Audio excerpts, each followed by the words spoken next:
Our Fox 5 I-Team has told you about how 4 Texas patients filed lawsuits claiming that infected off-the-shelf stem cell injections caused them to get violently sick. Yeah, but there's more. Their lawyer claims in those lawsuits that the expensive umbilical cord blood products didn't even contain live stem cells, and that's what they were paying for. Senior I-Team reporter Joe Russell has been investigating this industry and is here now with the latest. Joe? And paying a lot of money, Russ. We traveled to Texas for this report for one main reason. Medical clinics across Georgia are marketing and selling to patients what they claim to be live stem cell products collected from umbilical cord blood. But is it true? In a cramped hallway inside a Houston, Texas attorney's office, David Arriaga and Dorothy O'Connell meet for the first time. They have something in common.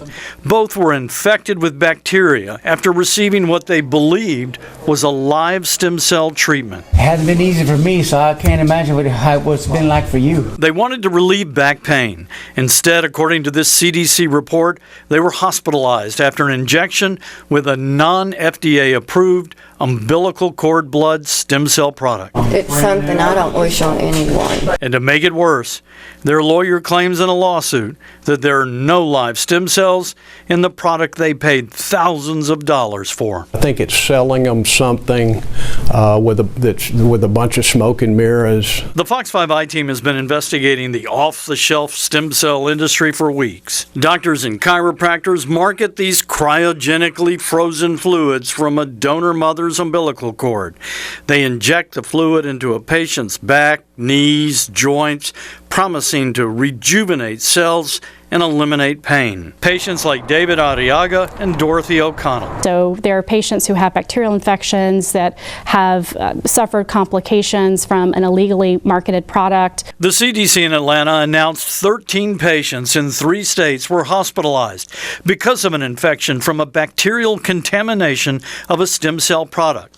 Half of those patients were hospitalized for at least 2 weeks. These reactions are very distressing and very concerning for us here at CDC, which is exactly why we wanted to put out the message to make sure patients who are considering stem cell therapies understand the potential risks, particularly when the stem cell therapy is not approved and is being used for unproven uses. The chills, and I had convulsions, tremors. I mean, I was shaking so hard, I shook for about an hour. David Arriaga was one of the infected patients.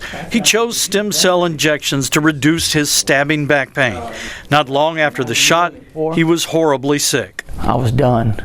I was like a turkey at Thanksgiving. Put a fork in me. I was in pain, couldn't move.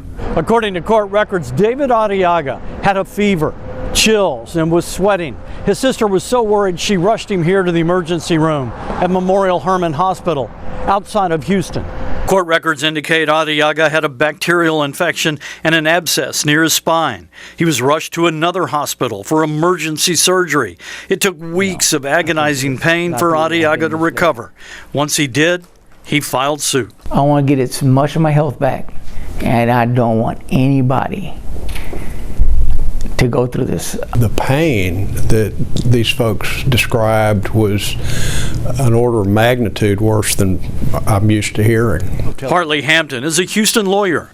Krista Kurdian is a doctor and is investigator. He has filed lawsuits on behalf of 4 different patients who claim they were infected by a stem cell product.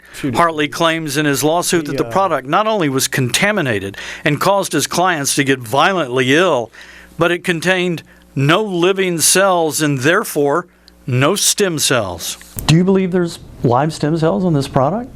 We haven't seen any research that would show that there is. Is it in your mind a fraud? Yes.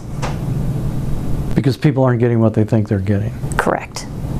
As the patients continue their recovery, right before we arrived in Houston, the CDC told us they're recommending these patients discuss with their doctors whether they should have their blood tested for possible HIV or hepatitis infections. Frightening to you that they want you to test that? Frightening, no, not the test. The result, yes, yes. So it is a major concern. Yeah, and then it can be fatal. It's frightening. Because, I mean, it's something you don't think about your loved one contracting. Now, the CDC is quite clear. Many medical clinics are still marketing stem cell therapies with claims that the cells will treat anything from arthritis to injury-related pain, joint pain, even anti-aging.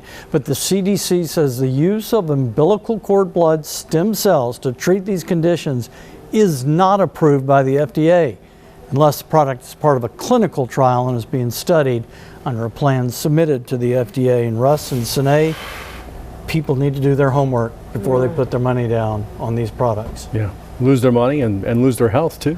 There's a lot of risks with any medical condition, any treatment of any sort, but you listen to the CDC and you should take it to heart. Yeah, important to get these reports. Thank you so much, Dale. Dale, thanks.